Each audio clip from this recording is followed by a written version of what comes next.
An anti-terrorist security regime has been lifted in Russia's capital, Moscow. This a day after authorities warned residents to stay indoors following a short-lived mutiny by mercenary Wagner forces that have been used to fight for Russia against Ukraine. Now, today has been declared a non-working day to allow time for things to settle. Most reports show calm, with traffic moving smoothly in Moscow. There is little evidence of increased security. State television broadcast President Putin expressing confidence about the special military operation in Ukraine. But the picture of business as usual belies the concern among governments, both friendly and hostile, searching for answers to what could happen next.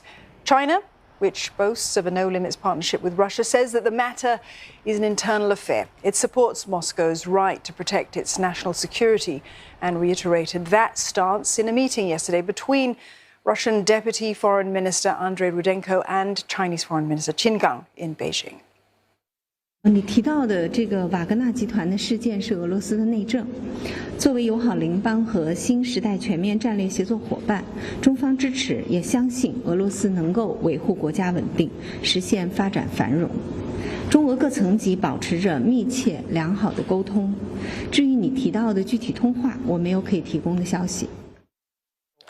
US Secretary of State Antony Blinken says that the turmoil could take months to play out and that cracks have emerged in the Russian facade. He described the events of the past few days as, quote, extraordinary. Washington had intensely been consulting its European allies and Ukraine regarding the Wagner mutiny. And for more, let's go to Kate Fisher. She joins us live from Washington, D.C. for more on this story. Kate, the Wagner mutiny was short-lived, but it did leave an impression of instability in President Putin's authority, as well as the fragility of Russia's forces. How concerned is Washington, though, about this situation spiraling?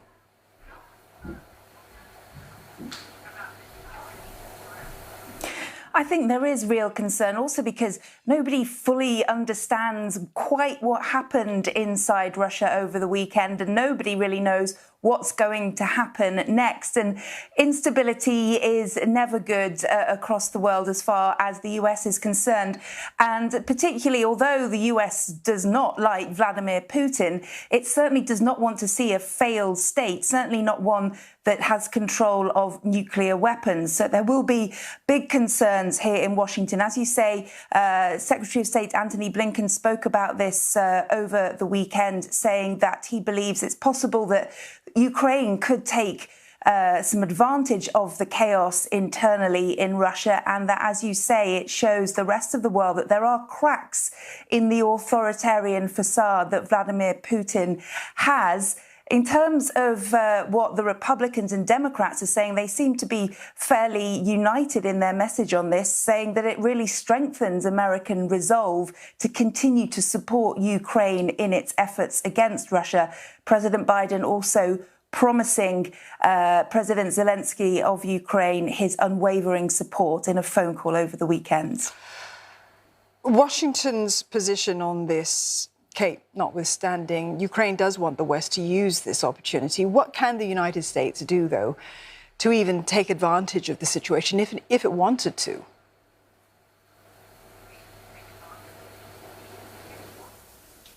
Yeah, well, during that call between President Biden and President Zelensky on Sunday, the US says that it recommitted its commitment to Ukraine, saying that would be economically, security and humanitarian. The aid would continue in all of those areas, and that the support was unwavering. President Zelensky, for his part, in his kind of report of that conversation, went a bit further, gave more details, and said that the US president promised more defense cooperation, perhaps into long-range weapons, which is what the Ukraine has been asking for some time. So certainly, I think from Ukraine's point of view, they're hoping that this will be an opportunity for them to maximize on support from NATO and the US, and perhaps also boost their attempts at becoming a member of NATO in the future. Kate, thank you for that. Kate Fisher there in Washington, D.C. NATO chief Jens Stoltenberg also commenting on the events that unfolded in Russia over the weekend, saying that the aborted mutiny by the Wagner mercenary group demonstrated the scale of the Kremlin's mistake in waging war on Ukraine. John Beaver, he joins us now from Helsinki with more details. John, NATO also chiming in there, saying that the Wagner mutiny showing that Moscow had made this huge strategic mistake in attacking Kyiv. But in terms of NATO's calculus on the progress of the war, how will that be affected?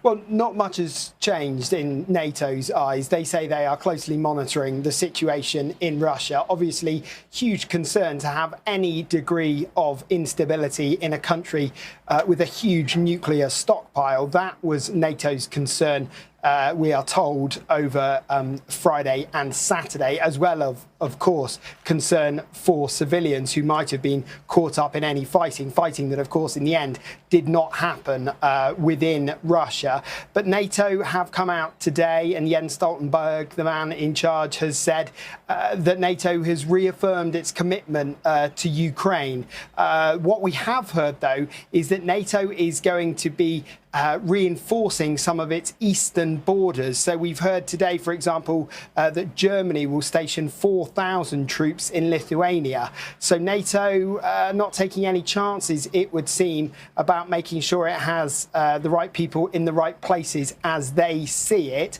We are also hearing as well that small gains are being made by the Ukrainian military. There are reports that the 31st Mechanized Brigade has liberated a small settlement called Rivnopli in the southern Donetsk Oblast. So we are hearing about small gains, but certainly NATO will be hoping that the instability within Russia will give Ukrainian troops that added emphasis, that added push to really try and make more ground in this counteroffensive that's taking place that NATO is supporting.